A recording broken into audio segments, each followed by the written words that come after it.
Good afternoon out there in Radio Land, KDUC's streaming web radio land here at www.richlandstudentmedia.com. We are here once again with More and Friends, the weekly radio show, which I did not name, by the way. But Erica's not here with us today, unfortunately. I think the guru, Jack Fletcher, is responsible for that. So we'll blame him. One of these days Yeah, you can blame me, but I'm off camera, so people don't really know if I'm here or not. Yeah, so that's right. It's all good. That's actually me doing that via ventriloquism. It sounds like Jack, but it's really me. Anyway, today we're starting out fairly close to 1 o'clock, just a couple minutes late, but that's because I was a couple minutes late, so sorry about that. We're about to get started. This semester, we've been doing on the weekly radio show a series of programs featuring different academic disciplines and functions around campus. We'll be doing that for the rest of the semester and for the spring semester. The spring semester schedule is not set yet. I have a fun, or maybe not fun, but a good problem, and that is that I have more people wanting to be on the show than I have Wednesdays, and so still not quite sure how I'm going to resolve that little problem yet, but I think we'll manage one way or another. So maybe we'll double up some, or maybe we'll go on to the fall, or I don't know what we'll do. But anyway, so today we have a special guest, as we do every week. This week's special guest is Kathleen Stephens. She is responsible for a number of different areas on campus. I think of Kathleen as the honors program person, but that's not all she does. And so we're going to start out today by introducing Kathleen Stephens. And I want to ask you, Kathleen, what is your background? Who are you? What's your background? What's your education? What's your professional experience? How did you end up being here at Richland in the charge of the honors program? Well, I'm just so grateful to Patrick for having me here today. Thank you so much. I was at many different schools before coming to Richland, but let me say I love Richland. I'm very happy to be here. I was at several four-year institutions before coming here. I have a background in English. My PhD is in English. So I was in school for many, many years. Okay, I'm sorry. Let me interrupt. Yeah. Just a quick second. Your PhD is in English. That's too broad. What was your broad. Topic of your dissertation? What English? What does that mean? Okay. Well, my specialization was 20th century American literature, particularly sports literature and baseball fiction. Baseball fiction. Yes. So were you a George Will fan? Yes, absolutely, as well as Doris Kearns Goodwin. Oh, right, yeah, right. And also the fiction side. So Bernard Malamud,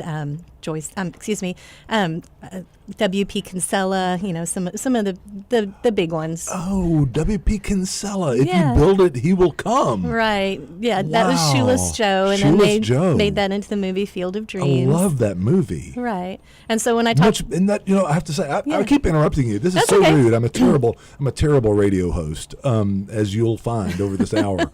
But that movie is one of the small number of examples where the movie is better than the book. Oh, I would have to disagree. gosh. I always think the book is better than the generally movie. But in this I case, do love that movie. And when I taught the Honors English 1302 last spring, I did teach Shoeless Joe, and we were able to watch segments of Field of Dreams. The end of Field of Dreams always makes me cry. I know, me too. Yeah, it's me too. Great book as well as great film. I would say that the film rises to the level of the book, but the book is always better. Well, always is a great big word. I would say almost always. Right, but right. There have to be some exceptions, and this is, in my inimitable opinion, this is one of them. Anyway, neither here nor there. Back to so your specialty was 20th century American literature, particularly baseball literature, fiction and nonfiction. Right. I wrote extensively about the women characters in those novels because a lot of times the women are looked at as accessories to the male players, either as wives, girlfriends, or mothers. That's the way we do things in America. Right. Don't you know that? Right. And so I was looking at how they functioned in a deeper value to the male characters in terms of their moral development, their character growth, becoming more than just players, becoming family men, becoming responsible for lives beyond the ball field. Okay, so I know we're off topic here, but do you think that is changing?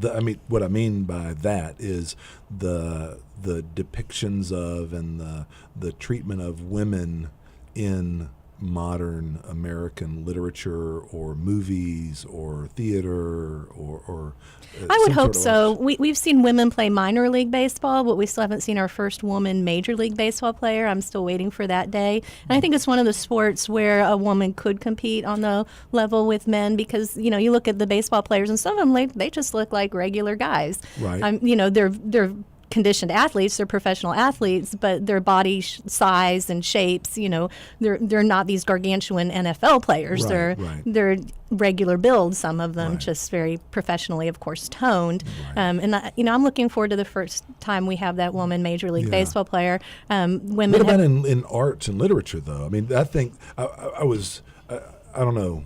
We'll have to talk about whether we're going to see. I can see women better in a sport like football, where they have positions like kickers and stuff. I don't know. And there are I guess high is school that just, women- is that just me being a misogynist to No, say it's- that? it's not. It's It's hard just- for me to imagine because men and women are different. They are different, and I would, of course, give you that we are different, and I'm happy that there are differences. Right, Yay sure, for the sure. differences. We just had the first woman go through, what was it in the military? Special forces training. Yeah, First and- woman successfully to complete that. And so,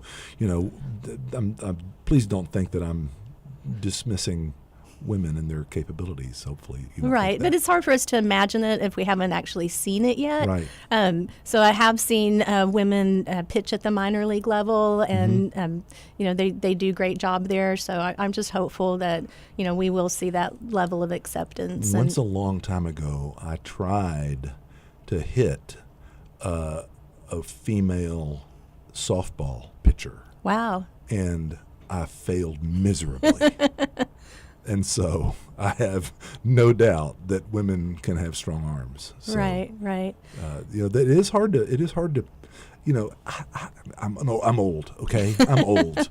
I try to be young in the way I think, but, it's hard for me to picture a woman facing down a 98-mile-an-hour fastball.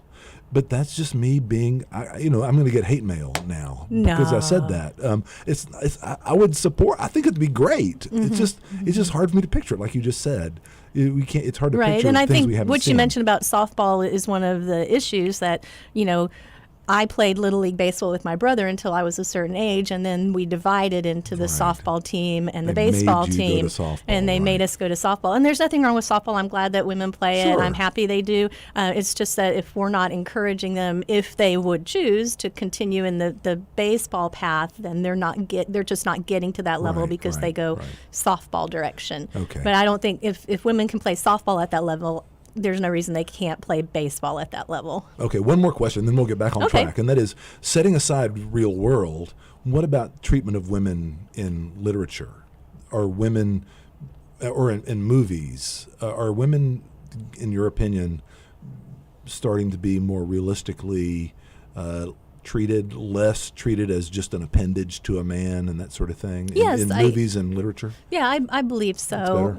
It's getting better, but like I said, until we have that first woman Major League Baseball player, I'm not sure that it's going to appear as much as I would like to hope it is in the literature. Garrison Keillor wrote a short story called "What Did We Do Wrong?" And in that particular story, it's an imaginative, fictive story, of course, but he's talking about the first woman Major League Baseball player, and the fans are really disappointed because they expected her to be one way, and she's very tough, and she's very much about playing the game, and she's not as accommodating to the fans, and they're wanting to spend time with her, and Right. they're not what she expected. What they expected Right, her to be. She right. is her own person, and I think her, Garrison Keillor's point in that was, this person, whoever she may be, is going to come along and be who she is, not our expectation of her. Right. And so I thought that was a great story. I don't know, and this is outside what you've been talking about as your field, but I wonder, maybe somebody out there in listening land knows the answer to this. How was it for Jackie Robinson, who broke the color barrier in Major League Baseball? People had an expectation of him as a black man in previously a white man's sport. But what was Jackie Robinson's attitude? Did he see himself as the groundbreaker and doing all the appearances and all that, or did Jackie Robinson's attitude, or was Jackie Robinson's attitude just leave all that alone? That doesn't matter. I just want to play the game. Right, right. And the biographies I've read about Jackie Robinson say that, he was very much had to go about it in a nonviolent route. He was not allowed to retaliate. Just because that would have made the situation worse. And so he had to play the game, and he had to suffer tremendous abuse, but he was never allowed to retaliate, and that was that whole nonviolent path that he was, regardless of whether he felt he should or not, that's the way he had to manage himself. Okay. I'm sorry. That's okay. I'm so I'll talk about baseball the whole hour, but we probably need to go on to my programs. That's right. Yeah. Sorry about that. We've got time left. Okay, so I interrupted you. Okay. You've gotten your PhD now. Mm-hmm. How did you end up here? Well, I was at many different four-year schools, including SMU for 5 years and UTA for a total of 7 years. Teaching? UT Arlington. I was at SMU. I was an advisor. I also worked in the dean's office. I did teach some at SMU English, and then also at UT Arlington, I was a faculty advisor in the English department. Okay. So I taught American Lit as well as my specialization, sport literature, sport and film, baseball literature, all sorts of good stuff. And then when I saw this particular job posted, I was still at UT Arlington, and I didn't have any background in honors, and I thought, well, that looks like a tremendous job, and I think I'd really love to do that. So this is for all the listeners. If you see a job posted and you think, I would love that, always apply. Right. You just never know. The worst that can happen is that they can say no. Right. And I think one of the things they liked about me is that I had much experience both in advising and teaching and managing programs, but they could shape me into the way that they had envisioned the honors program to look at Richland. Right. So I didn't come in with any preconceived notions of this is how an honors program should work. They said, this is how we envision honors at Richland. Please continue to work toward that vision. Good. I've just been tremendously happy doing that. Good. Well, we've been happy having you Well, here. I can thank say you. that. My Yeah. experience with honors has all been absolutely excellent. So that's good. Well, thank I you. want to interrupt one more time, Okay. very briefly, Uh-huh. just to say, if you are listening out there and have a question for Kathleen about honors, if you have hate mail from me about my comments about women in sports, send us a note at #KDUX, #KDUX on Twitter, and we will get your question or comment into the show. So I've got my phone up here, #KDUX, and hope to hear from you if you're listening. So there you go. All right. Thank you. So you're here now. I am here. And Been here 3 years. 3 years. Mm-hmm. So you've really settled into your role here. How long has there been an honors program at Richland? What do you know the history of the honors A program little at bit. Richland? This is the third iteration of the honors program. So there have been honors programs in the past, and most of the time they were led by faculty members who are doing what's called course release. Okay. So they were still teaching courses, but then also doing this on the side. And the way that this attempt, or I should say success, Right, of the right. honors program has been different is that I'm a fully committed honors person. I'm a staff person, so when I wake up in the morning, I'm thinking honors. I do honors all day. I taught one class in the spring, but that was, to hopefully give me that insight into the honors student and to be able to better recruit the faculty members to honors, because I could say I've taught the students, they are wonderful, and by the way, you all are. And if you haven't tried honors, you should, because we have great faculty and tremendous courses. So I think the reason why we're having such good success right now with the honors program is that we have staff members who are 100% honors. Good. Where do we have honors programs or honors courses? In what areas on campus do we offer honors? We have courses that are core courses that are easily transferable. So if a course is in the core, we most likely will offer it at some point in honors. We have everything from accounting all the way through speech. If there's a core course that's required of everybody, like composition, English composition, history, government, then speech, then we will most likely offer that every semester. Okay. And we generally offer between about 23 to 26 honors sections a semester. Oh, that's pretty good. Yeah. So 23 times 25, I can't do the math in my head, but hundreds, 20 times 25 would be 500. So 600 students per semester, give or take. Well, some of the enrollments honors. are duplicated. Oh, so okay, there could be okay, a student okay. taking 1, 2, or 3 honors classes. If it's the student's first semester in honors, we generally recommend trying out 1 or 2 classes. If they've already taken honors, then maybe they can go up to 3 if they're doing really well.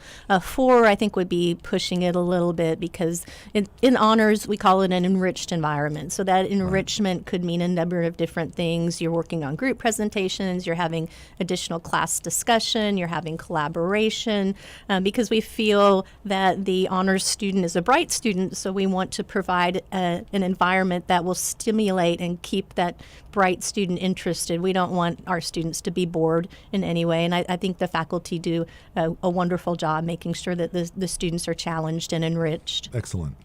So how does a student find out about honors, and how do they qualify to get into honors? Okay, if a student is brand new to Richland, we do have what we call our first time to Richland admission requirements. We look at test scores, so there could be TSI, ACT, SAT scores, and those are available on the web, the admissions criteria. So if you go to the Richland homepage and you just type in the word honors in the search, you'll find us and you'll see the admission requirements.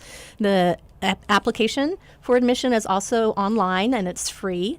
So you can submit your application anytime year-round. Give us 1 or 2 business days to look at your test scores or your GPA. If you're a current Richland student, then we look for at least a 3.25 GPA or higher in order to be admitted. There is a 300 to 500 word personal statement on the application, and that statement, the instructions for that are online, and I say to the students, write about 2 to 3 full paragraphs about that particular question. Make sure you answer the question. Spend a little bit of time on that, because we want to kind of get to know, you and why you're applying to honors.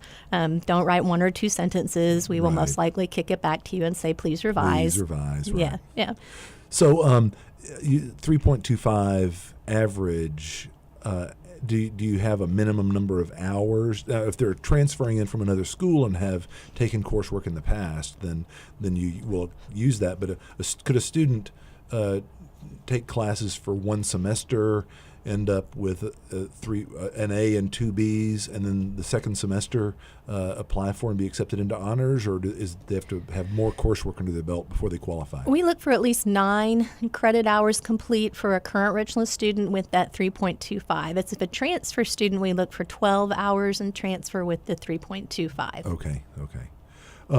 So you already talked about this a little bit. In fact, I probably duplicating with questions, but is there any other differences? You mentioned that the students will tend to have more collaborative experience, perhaps more group work, projects, that sort of thing, although that's a generalization because each class, I'm sure, is different.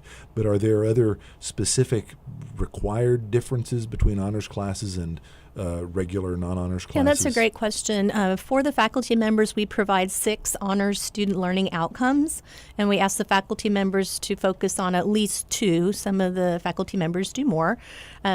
So with the honors student learning outcomes, those are in the syllabus so that the students can see exactly what strategies the faculty members are employing.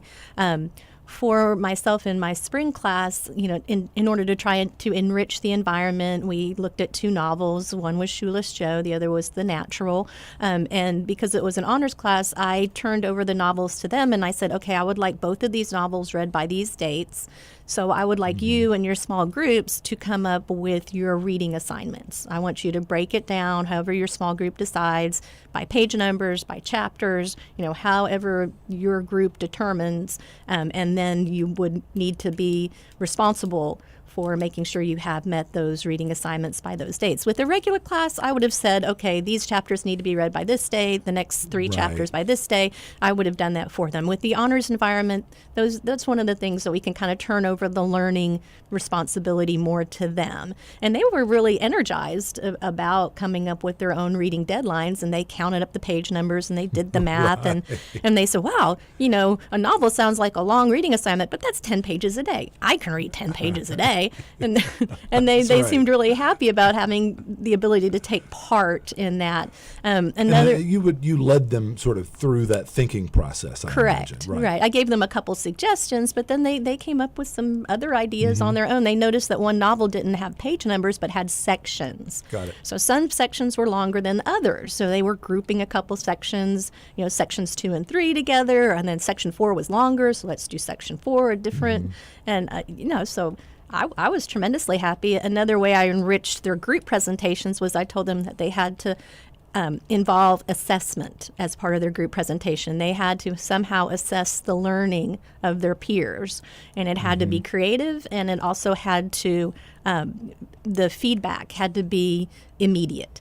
So a lot of them did like a game show competition, like a Family Feud, where individuals from the smaller groups had to come up and represent the group and answer questions. And so we immediately knew if the peers were engaged in the presentation, because they had to come up and they had to be responsible for showing that they had learned. Another group did Cahoots, which was great. Is that a game? I'm sorry. Cahoots they can do that on their phone. They can answer quiz questions on their phone. So they came up with a quiz, and then the student groups answered on their phone. So immediately we got the results of the quizzes, and we saw what percentage were of the students. We didn't have student names up there, but we're answering the questions correctly. Sure. And they were very creative. Like one group brought in buzzers from a board game, these little red buzzers that they could hit and make noise and light up. So I'm always thinking, well, I'm always assessing them. I want them to feel what it's like to have to assess what they've taught and see if there's learning. That's so interesting. And I think it turned out great. I don't know if I would have included that assessment piece in a regular class. We would have certainly done group presentations, but this was another way of expanding their enriched environment. Students will ask me all the time, is honors harder? And I was like, well, if you're a very, very bright student, you're going to find the honors experience more engaging, more fun because of that brightness. You don't want to be bored. And I'm not saying regular classrooms are boring. I'm just saying that we do need to make sure that we differentiate our education. We have different educational experiences. My son's a high school senior. So, there's no doubt in the high school environment that there are the regular classes, there's the IB program, there's the pre-AP classes, there's the AP classes, because these students have different needs that you're working toward meeting. So the same should hold true, at the community college level, that if these students are coming from the AP environment or the IB environment, that we're just continuing on that enrichment for them, and hopefully to lead them into a 4-year honors program. I started at a community college in 1987. I'm dating myself. Wow. So I wasn't even born yet. And it was called Tarrant County Junior College back then. Said that before on this show, I know. Sorry if anybody's listening. Anyway, go ahead. I'm sorry. It was called Tarrant County Junior College back then, but there were no honors programs at the community college level, so I was never given that vision of myself as an honors student. So I started in the summer at that community college and then went on to the 4-year in the fall, and did not do the honors program there. And now that I've grown to love honors and what we do in honors, I really want to give the students here that vision of themselves as a 4-year honors student. I missed out. So do most 4-year schools have honors programs? Yes, they have honors programs or colleges. At SMU, they have the University Honors Program. At UNT and Denton, they have an honors college. So if you go through the honors program here, does that offer you any special end to the honors program there? Sure. We do have articulation agreements with different honors colleges. At UTD, they have an honors college, so you need to take at least 12 credit hours of Richland honors classes. And then our agreement with UTD is that those classes will transfer there as honors. You have to meet the admission requirements to the UTD Honors College, and they have GPA requirements. You need a letter of recommendation from me. You need certain GPAs. UTD wants a 3.5 in your honors classes as well as a 3.5 overall.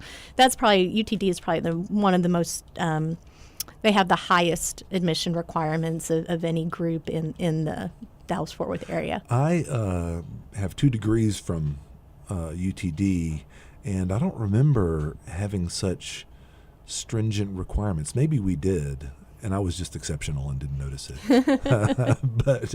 But or it may be that those requirements have become stricter over the years. Well, I know So especially don't at UTD over the years, they've attracted brighter and brighter and more high achieving students. Like their SAT averages at UTD just keep going up and up and up. So, maybe they've had to boost that GPA requirement. Right. So if a student goes through honors here, what's the sort of the end game of honors here at Richland? I understand you can get a special honors certificate or honors notation on your degree, or how does that work? And are there different levels of that? And can you tell me a little bit about that? Yeah, before we get to the honors certificate designation and the honors scholar designation, I think the larger benefit that we have is, because I've worked in 4-year environments, I've seen what we call transfer shock. The students come from the 2-year environment to the 4-year environment, and there is a difference. And because I'm a baseball fan, I'll use the baseball analogy. You move from the minor leagues to the major leagues, there's a difference. Yes. And we're glad there's a difference because we are preparing them to move on. Because I'm an educator, I'll use an educator analogy. We move them from high school to college. There is a difference, but we've prepared you to move on.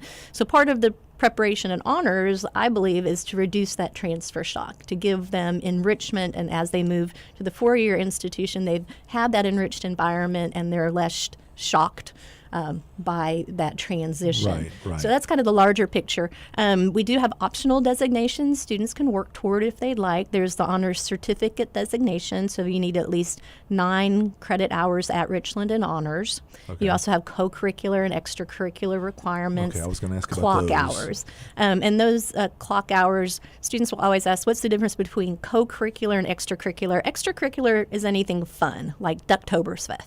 That's Okay. fun. Right.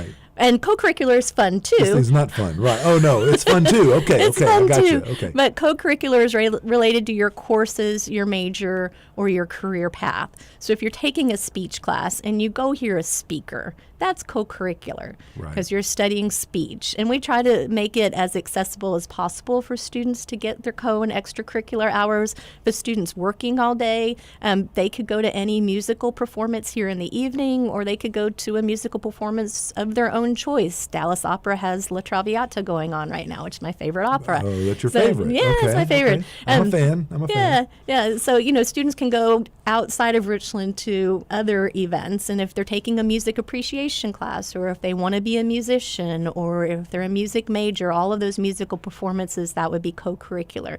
There's a health professions advising week in the spring. If you're going into a health profession, you go to any of the health profession advising events, that would be co-curricular.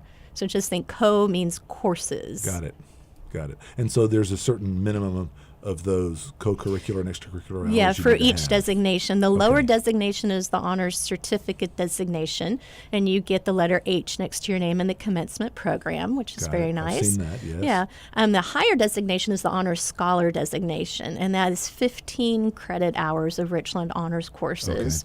And you get the letter H next to your name in the commencement program, and you get to wear the lovely honors stole upon graduation. It's beautiful. I've seen those. Yeah, yes, it's at white. graduation, It's right. white and has the purple lettering honors on it. It's very beautiful.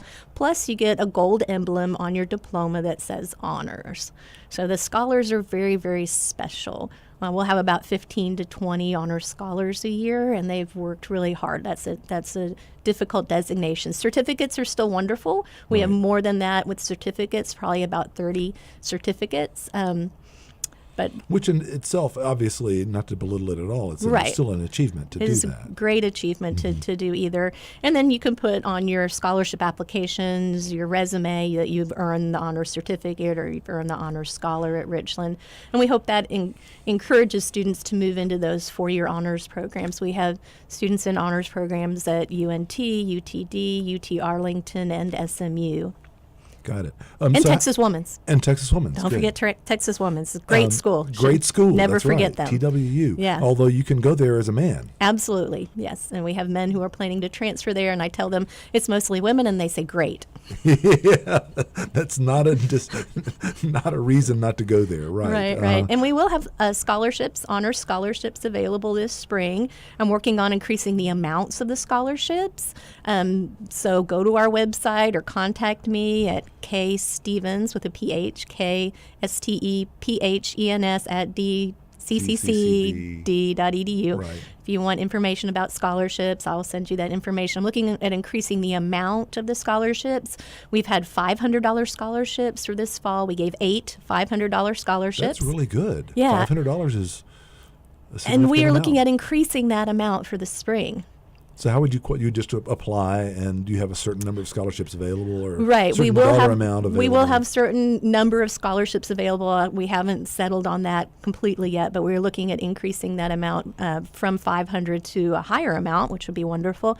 You would have to take at least 12 credit hours in the spring in the district, including at least one Richland honors class. So if you're taking a class at another school, it's okay, as long as you have 12 credit hours total in the district, including at least one Richland honors class. Which brings me to one question that I had. What about high school students? What about dual credit or RCHS students? Dual credit students, we always refer those applications to the dual credit advisors to confirm. Okay. But we do have dual credit students in honors. We do have collegiate high school, Richland Collegiate High School students in honors. Again, anytime we get one of those applications and it's a collegiate high school student, we send that to the high school to have them confirm that application. Okay. What about the scholarships? Are they eligible for the scholarships as Dual well? credit can apply for the scholarships because they do pay for their books.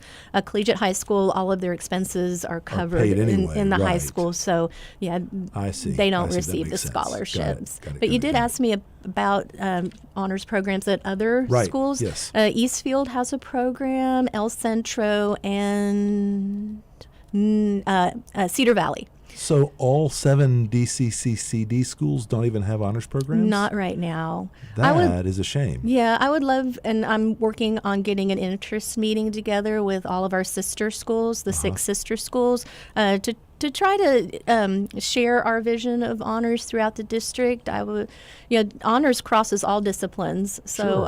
I would love to see students at any campus to have an honors opportunity. Well, yeah. Okay. That's a surprise to me. I thought that it was just universal in the district anyway, but obviously I was wrong. So how do students find out about honors in the first place? Do you have special cooperation agreements with the academic advisors here? Do you have special honors advising? Right. We do have an honors advisor, Okay. Mr. Stephen Saleh, and he's wonderful. So he does work with the students, and he does partner with the other advising areas. So students will see their STEM advisors and Stephen, can see them both. We work together. They can see their health professions advisor and see Stephen. Stephen specializes a lot in helping students transfer into the 4-year honors programs and knowing about competitive scholarships like the Terry Transfer Scholarships, Jack Kent Cook Scholarships. We work with students closely who are applying for the very competitive scholarships. But any of the advisors can point, encourage students, right? Can point toward- students in our direction. And we have wonderful advising on campus, and we do have the advisors walk the students to our area. During orientations, Stephen and I work very hard to identify the students coming to orientation who meet our test score requirements, Right. TSI, ACT, or SAT. And so we give them a wonderful letter when they arrive. And the letter says, you are qualified for honors. Here's our wonderful information. Apply for our scholarship. And that takes a lot of upfront work on our part to go through all those student records and identify the students. We call them pre-qualified for honors. But then we hope to welcome them at the very beginning so that they're not at their end of their time at Richland going, wow, I really wish I had known. done that. I wish I had Yes. known about honors. It would be good, because that leads me to one of the other questions that I had. What about the honors societies? What about Phi Theta Kappa? What about National Society for Collegiate Scholars? What is your role with those organizations? Okay, National Society of Collegiate Scholars. Patrick and I are both the advisors for NSCS, so we know a lot You about outed that me there. organization. That's okay. Yeah, and you've been great. So NSCS, you need at least a 3.4 GPA, and I believe it's on 12 completed credit hours. 3.4 is NSCS. Phi Theta Kappa is a little bit higher. That's 3.5 for admission into Phi Theta Kappa. Dr. John Ewing, Dr. Chris Manis, and Melanie Pruitt are the advisors for Phi Theta Kappa. We do have students come by the honors office looking for Phi Theta Kappa information, and I will give that to them and also explain to them, please make sure you explore taking an honors course. We have these scholarships available. Right. And so it's a natural sort of Right. cooperation between students in the honors program and the honor societies and vice versa, where it seems like if you're doing one of those, you ought to be doing the other. You ought to be taking honors courses if you're in Phi Theta Kappa or in SCS, right? Right. And students, sometimes they'll get a little protective of their GPA and think, well, if I take an honors course, that'll put my GPA in danger. But if you talk to the honors students, they'll say their honors courses are so much more enjoyable being in the room with all honors students. Right. Everyone is engaged. Everyone is working hard on the group projects. I usually, when I'm trying to recruit the honors students, I say, well, if you worked on a group project and you were the only one working on the group project, then you're probably an honors student. You would really enjoy being in the honors classroom where everybody in your group is working on the group project, and they smile and they nod because they have had that experience. Yes. But you're talking about the relationship between the Phi Theta Kappa, the NSCS, and the honors program. When we open our new honors student center, which we hope I was just about to ask about that. In late spring of 2018, and spring, mind you, goes to the middle of June. Okay. So sometime before the end of June of 2018. We are hopeful. We're supposed to be moved out of our existing offices in March of 2018, and it's only a 1,500 square foot renovation. So we are hopeful that, maybe before the end of June that we will open.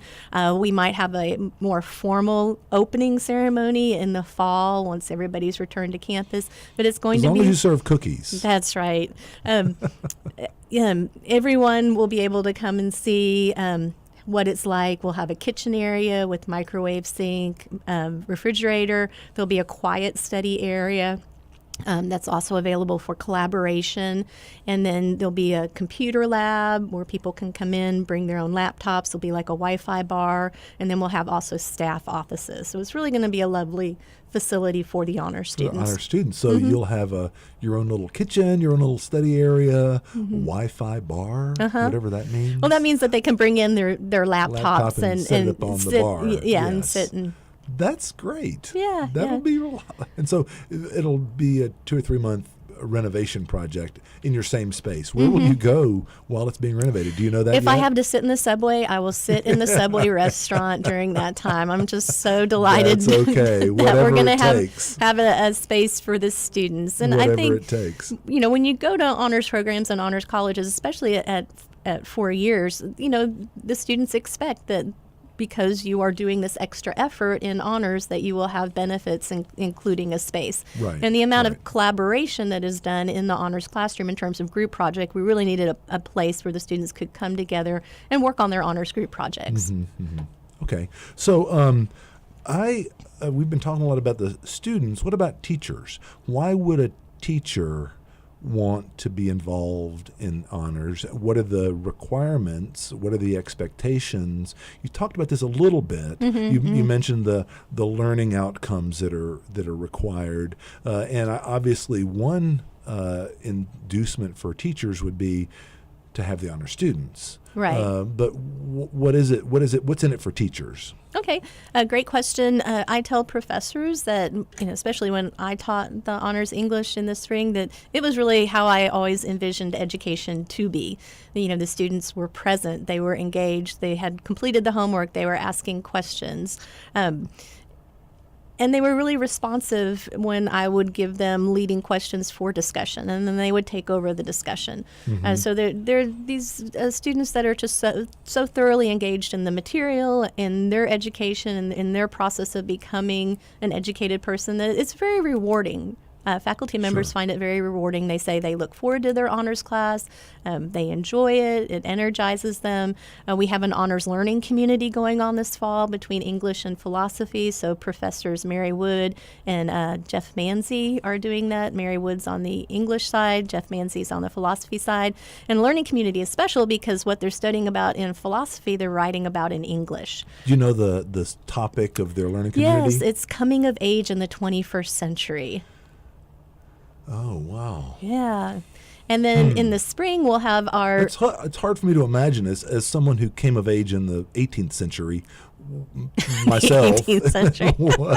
what it must be like to come of age in the 21st century. I don't know. Right. I'll be interested to hear reports. I know Mary and Jeff both. I'll be asking them what they've learned. And they said that the learning community environment has been very special for the honor students because you have the same students in both sides, the philosophy side and the English side. So they're able to build their community. They work on a project across both sides. So what I told the students about learning communities is that it saves you time and energy.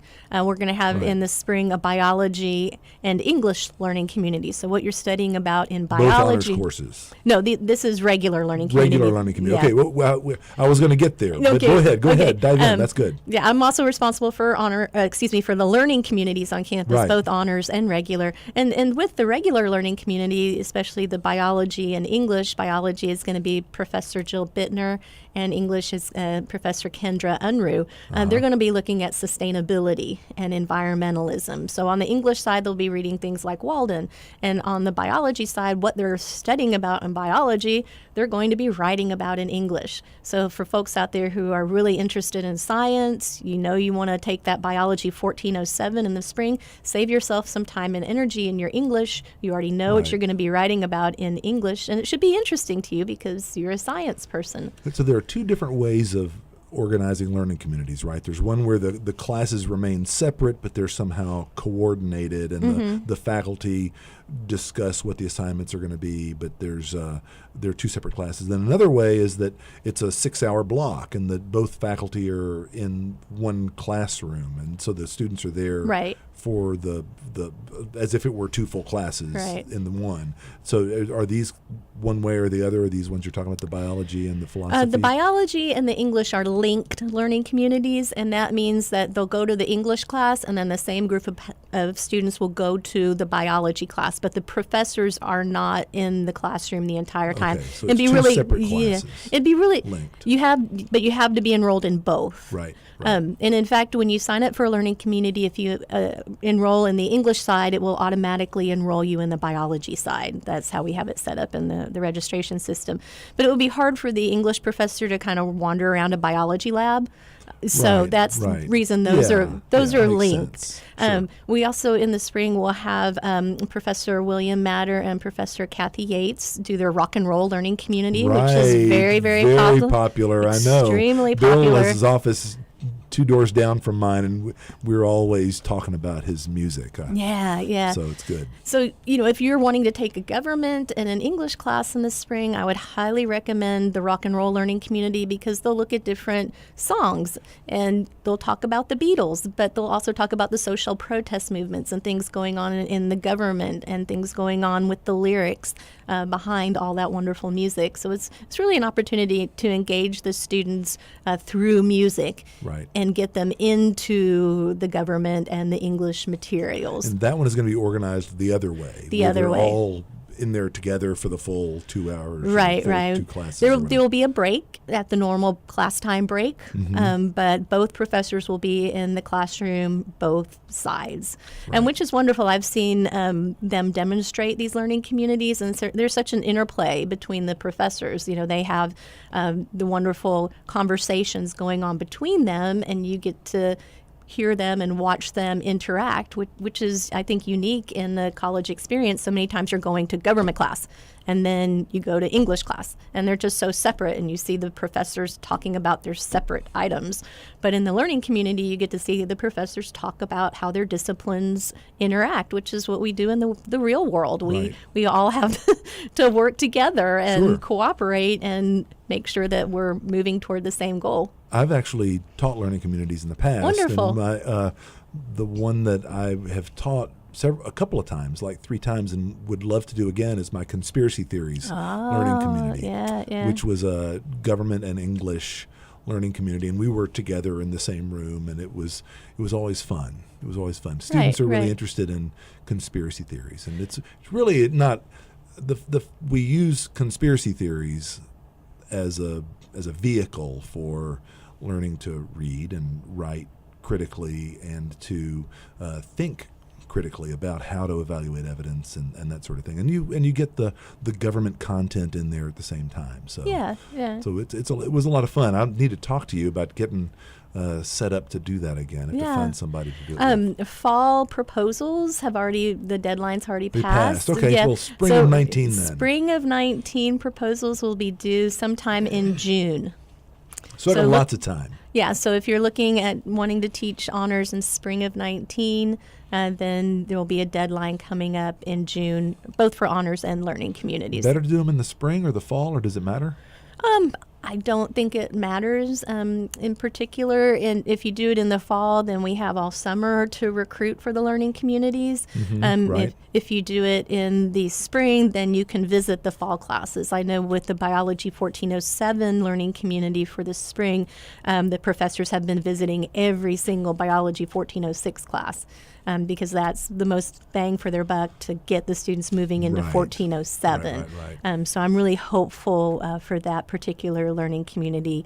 If I were a science person and I was going to have to take English, then I think this is the way to do it. Right. I agree. That is a little bit of a catch, though, because students have to sign up for both of those classes. Correct. And so do you have good cooperation from our advisors who inform students of the availability of the learning communities, that sort of thing? The advisors are great. They came to a learning community demonstration yesterday, so they were able to see the fall 18 learning community going on with Professors Matter and Professor Ewing.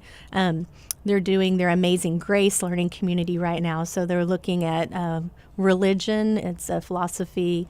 It's the religion class, but it's under philosophy and English. And so they're looking at all of these different musical expressions in all these different world religions. And so they get to, show the music and play the videos, and the students see the music, see the lyrics. And again, it's using music to engage the student. Right.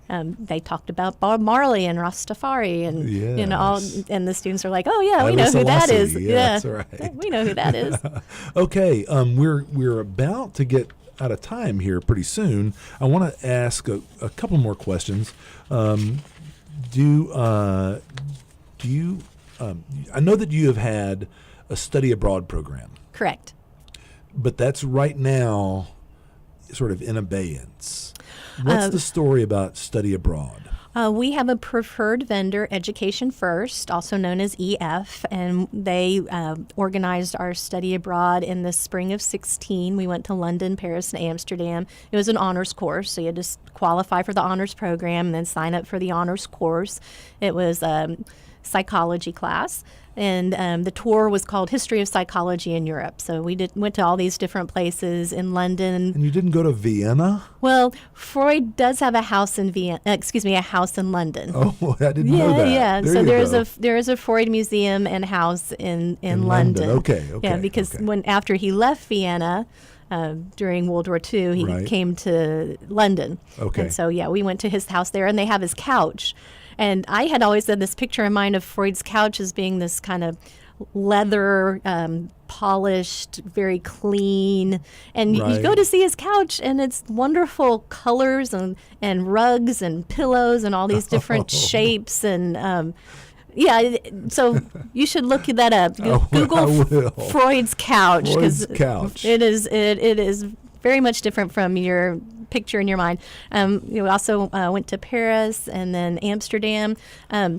So when we started planning our next honor study abroad, EF is currently not an approved vendor, so we went on hiatus a little while until EF got back in as an approved vendor in the district. But once that is all approved and we can work with EF again, that's what we're going to do. They're just great because they give you a tour guide who's with you from the time you step off the plane all the way until the time you get back on the plane. Then you have individual guides at each city and for each thing that you do. And they just do a tremendous job because I don't have time to book plane reservations or No. hotels or Who does? in a foreign country. Yeah, that's right. But Well, they take care of all that. You know, Little plug for EF. Just last week, we had sitting in your chair MT Hickman, who's responsible wonderful. for event and meeting management here, and she could have probably hooked you up with somebody about arranging those flights. You're saying that's over my head too. I can't imagine getting involved in that. So, how do students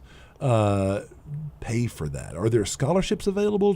Are there fundraisers that they can do? Or how Right. does Well, that if work? you're an honors student and you earn an honors scholarship for this spring, and we're hopeful that we might be able to get an honors study abroad for spring of 19. Okay. So if you get an honors scholarship for that semester, that honors class that is the study abroad class, that you could use that scholarship toward your tuition money.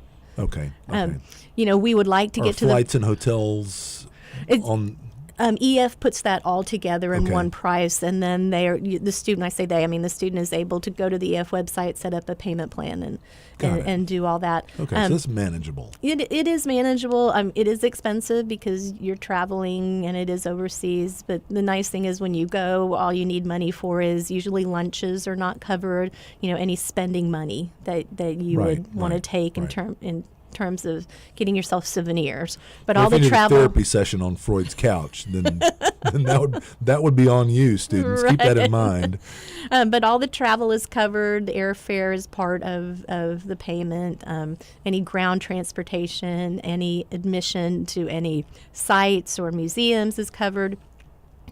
And there are a few evening meals that are covered. Breakfast is usually at the hotels. And the hotels, I thought, were fairly nice.